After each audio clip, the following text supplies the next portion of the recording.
नमस्कार। देश काल में आपका स्वागत है। मैं हूं मुकेश कुमार।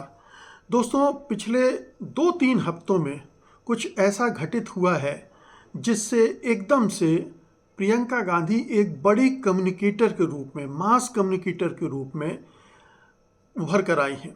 उन्होंने जिस तरह से जनता के साथ अपना कनेक्ट बनाना शुरू किया है, वो बहुत सारे लोगों को प्रभावित कर रहा है। उसको चमत्कारिक माना जा रहा है। ख़ास तौर पर पहले राउंड की पोलिंग के बाद जिस तरह से नरेंद्र मोदी ने अपना अंदाज़ बदला है, वो हिंदू मुसलमान के उसमें आ गए हैं और कांग्रेस के घोषणा पत्र को टारगेट करके तमाम तरह के झूठ बोलकर और दुष्प्रचार कर रहे हैं। उसको अगर सही ढंग से कोई हैंडल कर पा रहा है तो वो प्रियंका गांधी है। राहुल गांधी भी नहीं कर पा रहे हैं। राहुल गांधी ने अच्छा बोल रहे हैं, तार्किक ढंग से बोल रहे हैं, उनकी आवाज़ भी जनता द्वारा सुनी जा रही है, उनकी रैलियों में भी बहुत भीड़ आ रही है। लेकिन जो अपील प्रियंका गांधी में है, जिस तरह की भाषा, जिस तरह के ठहराव के साथ, संयम के साथ, सही शब्दों का चुनाव और तर्कों को एक दूसरे से जोड़कर एक श्रृंखला बनाकर मोदी जो कुछ कह रहे हैं उसको ध्वस्त करना, ये प्रियंका गांधी कर पा रही हैं। कोई नेता नहीं कर पा रहा है।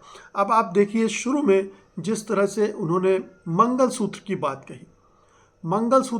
कही और मंगलसूत्र पर प्रियंका गांधी का वीडियो वायरल हो गया। उन्होंने किस तरह से मंगलसूत्र पर हमला होगा, ये जो प्रधानमंत्री ने कहा था कि कांग्रेस आई तो आपका मंगलसूत्र छीन लेगी, प्रियंका गांधी ने उसको पूरी तरह से डिमोलिश कर दिया। उस पूरे जो उन्होंने डराने की कोशिश की थी जनता को कि इससे डर पैदा होगा जनता में, वो कांग्रेस के खिलाफ होगी, वो पूरा डिमोलिश कर दिया। इसी तरह से दूसरी बार उन्होंने, जो प्रधानमंत्री नरेंद्र मोदी हैं, उनके एक दूसरे हमले को भी नकारा कर दिया, बेकार कर दिया।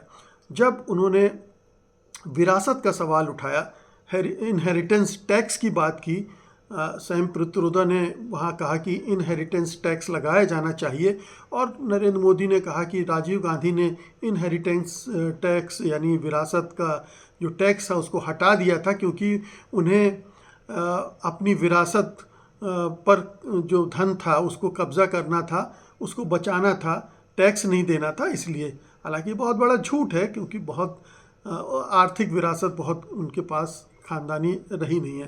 बहरहाल, लेकिन प्रियंका गांधी ने इसे बड़े अच्छे से डिमोलिश किया, जिनमें उन्होंने बहुत ही भावुक होकर एक जो स्पीच दी पब्लिक रैली में, और उसमें उन्होंने कहा कि हमारे पास शहादत की विरासत है। मेरी माँ, मेरे दादी शहीद हुई, मेरे पिता शहीद हुए, मेरे पिता के जब टुकड़े झंडे लपेट कर आए तो मैं बहुत भावुक थी और मैं बहुत गुस्से में थी, लेकिन बाद में मैंने महसूस किया कि ये जो शहादत है वो क्या होती है। और दूसरे फौजी जब इसी तरह से शहीद होते हैं तो उनके घर वाले क्या महसूस करते होंगे। और नरेंद्र मोदी इस दुख को, इस भावना को महसूस नहीं कर सकते, शहादत की भावना को। एक ज़बरदस्त अटैक किया और नरेंद्र मोदी डिमोलिश हो गए।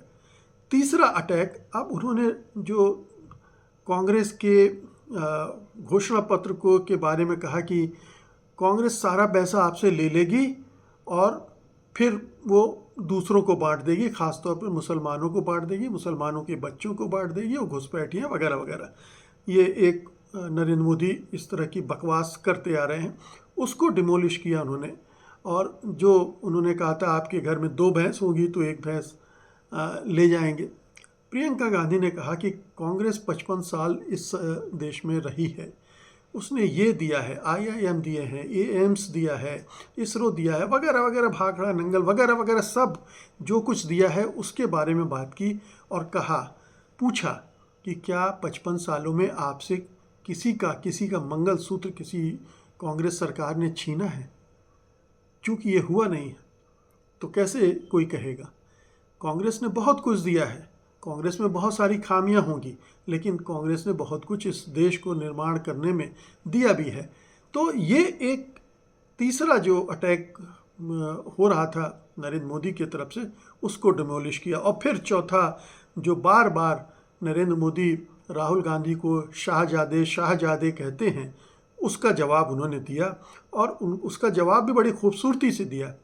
उन्होंने कहा कि नरेंद्र मोदी शहंशाह हैं, वो पैलेस में रहते हैं, महल में रहते हैं, उनके कपड़ों को देखिए, कहीं कोई एक छोटा सा दाग नहीं मिलेगा, उनके बाल बिल्कुल एक बाल इधर से उधर नहीं होगा, जिस तरह से शान शौकत से रहते हैं।